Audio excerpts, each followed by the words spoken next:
Obviously এই তিনটাকে একসাথে প্রিপারেশন নেওয়া যায়, আলাদাভাবে কিছু করার নাই, আলাদাভাবে কাজ করতে হবে, খুবই অল্প খুবই অল্প। চলো ওই যত সামান্য অল্প জিনিসটা কি, ফার্স্ট অফ অল কনসেপ্ট। এই কনসেপ্ট জিনিসটা তোমাকে মাস্ট থাকাই লাগবে, তোমাকে কনসেপ্টটা ক্লিয়ার করে রাখতে হবে মাস্ট, এটার কোনো বিকল্প নাই ভাই। এটার জন্য তোমার পরিশ্রম একাডেমিক লাইফে ছিল, এটার জন্য তোমার পরিশ্রম অ্যাডমিশন লাইফেও কিছুটা করতে হবে। এই কনসেপ্টটা কই থেকে করে মানুষ? আমি আমার পার্সোনাল কথা বলি ভাই, আমি লিটারালি এই কনসেপ্টগুলো ক্লিয়ার করতাম কই থেকে জানো? আমার নোট থেকে।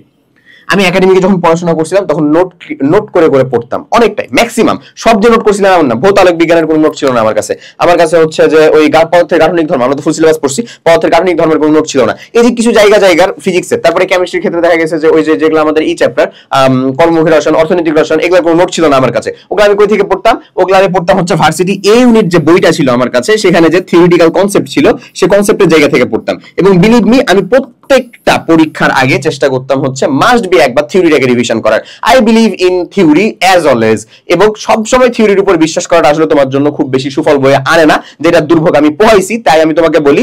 বাট তোমাকে থিওরিটা লাগবে, থিওরিটার উপরে বিশ্বাস করতে হবে। থিওরি তোমার জন্য মানে কম্পালসারি একটা জিনিস, ঠিক আছে?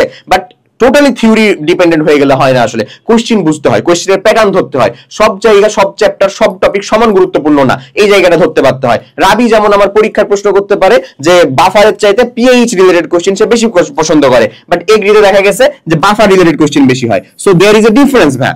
কনসেপ্ট যদি তুমি পড়ো তাহলে তুমি বাফার পিএইচ সবই পড়বা, but there is a difference. সেটা হচ্ছে এগ্রির আগে তুমি আসলে বাফার রিলেটেড জিনিস বেশি প্রায়োরিটি দাও, কারণ সেখান থেকে আসে।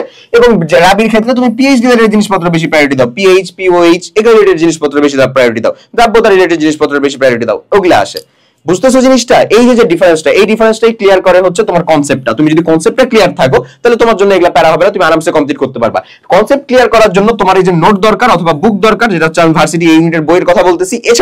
এছাড়াও যে স্পেসিফিক কিউবি সলভ কোশ্চেন গুলো থাকে বা স্পেসিফিক কিউবি সলভের জন্য যে তোমার কাছে কন্টেন্ট থাকে আর কি, যেমন আমাদের আরইউসি ইউনিটের জন্য কিউএন অ্যানালাইসিস মেগা বুক আছে, আরইউসি ইউনিট অ্যানালাইসিস মেগা বুক। ঠিক একই রকম ভাবে এগ্রির জন্য আছে হচ্ছে যে মানে agricultural analysis mega book Q and A পাবলিকেশনের, এই পাবলিকেশনের। তারপরে একই সাথে আছে হচ্ছে জিএসটির পুরো সিরিজ আছে আলাদা আলাদা ভাবে। এখন প্রত্যেকটার ভিতরে কিন্তু তোমাকে টাইপ ওয়াইজ কোশ্চেন সলভ দেওয়ার সাথে সাথে সেটার রিলেভেন্ট থিওরিটা দেওয়া আছে।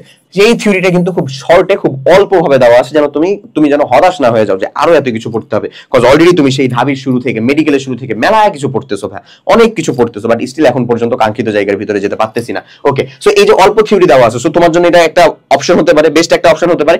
এছাড়াও যদি চিন্তা করো না ভাই আমি ভার্সিটি এই ইউনিটের থিওরিগুলো পড়বো, সেটা তোমার জন্য বেস্টের উপরেও কিছু একটা হতে পারে, যেটা আমি করতাম। আমি তোমাকে আলাদা ভাবে আসা বলতেছি যে ভাই ওই যে দেখো লিংক আছে, তুমি হচ্ছে অর্ডার করলে তুমি আমার লাভ ভাই, লিটারালি। বাট আমি তোমাকে বলতেছি না যে ডিরেক্ট তুমি হচ্ছে আসো আর হচ্ছে যে শুধুমাত্র বই অর্ডার করো।